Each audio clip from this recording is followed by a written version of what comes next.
ये कहानी आरव और स्नेहा की है, जिनकी शादी ने उनके जीवन को पूरी तरह से बदल दिया। आरव और स्नेहा की पहली मुलाकात कॉलेज के दिनों में हुई थी। दोनों एक ही क्लास में थे और पढ़ाई के दौरान उनकी दोस्ती हो गई। आरव एक शांत और गंभीर स्वभाव का था, जबकि स्नेहा चुलबुली और हंसमुख थी।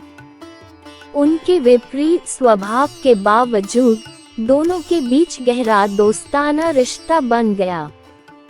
कुछ समय बाद आरव को एहसास हुआ कि वह स्नेहा के बिना अपनी जिंदगी की कल्पना भी नहीं कर सकता। एक दिन उसने हिम्मत जुटाकर स्नेहा से अपने प्यार का इजहार कर दिया। स्नेहा ने भी अपनी भावनाओं को स्वीकार किया और दोनों ने एक दूसरे से शादी करने का फैसला किया। आरव और स्नेहा की शादी बहुत धूमधाम से हुई। परिवार और दोस्तों के बीच उनकी खुशी का कोई ठिकाना नहीं था। शादी के बाद दोनों ने एक दूसरे के साथ नई जिंदगी की शुरुआत की। शादी के कुछ समय बाद आरव की नौकरी में कुछ समस्याएं आई और उसे अपनी नौकरी छोड़नी पड़ी। इस मुश्किल समय में स्नेहा ने अपने पति का साथ दिया और उसे हर संभव तरीके से समर्थन किया। उसने खुद नौकरी की और घर की जिम्मेदारियां संभाली ताकि आरव को नई नौकरी खोजने में मदद मिल सके। आरव ने स्नेहा के समर्थन और समर्पण को बहुत सराहा। उसने महसूस किया कि सच्चा प्यार वही होता है जो मुश्किल समय में भी साथ न छोड़े। दोनों ने मिलकर हर मुश्किल का सामना किया और अपने रिश्ते को और मजबूत बनाया। कुछ समय बाद आरव को एक अच्छी नौकरी मिल गई और उनकी जिंदगी फिर से पटरी पर लौट आई। दोनों ने मिलकर अपने सपनों को साकार किया और एक खुशहाल जीवन बिताने लगे।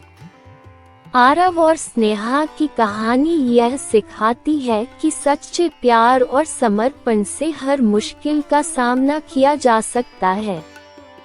उनका आपसी भरोसा और प्रेम ही उनके रिश्ते की असली ताकत थी। इस तरह आरव और स्नेहा ने अपनी प्रेम कहानी को एक नई ऊंचाई पर पहुंचाया और एक मिसाल कायम की कि सच्चे प्यार में कितनी शक्ति होती है। कहानी 2 राहुल और पायल की शादी एक पारंपरिक तरीके से हुई थी। उनके माता पिता ने उनकी शादी तय की थी और दोनों ने बिना किसी विरोध के इसे स्वीकार किया। शुरुआत में दोनों एक दूसरे के लिए अजनबी थे, लेकिन समय के साथ उनके बीच का संबंध गहरा होता गया। शादी के बाद की पहली रात पायल थोड़ी नर्वस थी। राहुल ने उसकी नर्वसनेस को समझा और उसे सहज महसूस कराने के लिए उसकी पसंदीदा चाय बना कर दी। ये छोटे से इशारे ने पायल के दिल को छू लिया।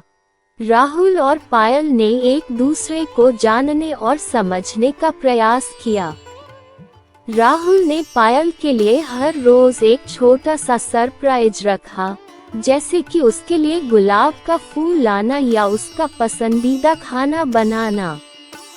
पायल ने भी राहुल के लिए उसकी पसंदीदा किताबें पढ़ना और उसके साथ समय बिताना शुरू किया। एक बार पायल बीमार पड़ गई। राहुल ने अपने ऑफिस के काम को एक तरफ रखकर पूरी तरह से उसकी देखभाल की। इस समय में पायल ने महसूस किया कि राहुल कितना केयरिंग और प्यार करने वाला है। समय के साथ दोनों की दोस्ती और प्यार गहरा होता गया। उन्होंने अपने जीवन के हर छोटे बड़े फैसले एक साथ लिए और एक दूसरे का समर्थन किया। उनकी प्रेम कहानी एक मिसाल बन गई कि कैसे 2 अजनबी भी एक दूसरे के लिए जीवन साथी बन सकते हैं। राहुल और पायल की कहानी यह सिखाती है कि प्यार और समझदारी के साथ हर रिश्ते को सफल बनाया जा सकता है। उनके बीच का स्नेह और समर्पण ही उनके रिश्ते की असली ताकत थी।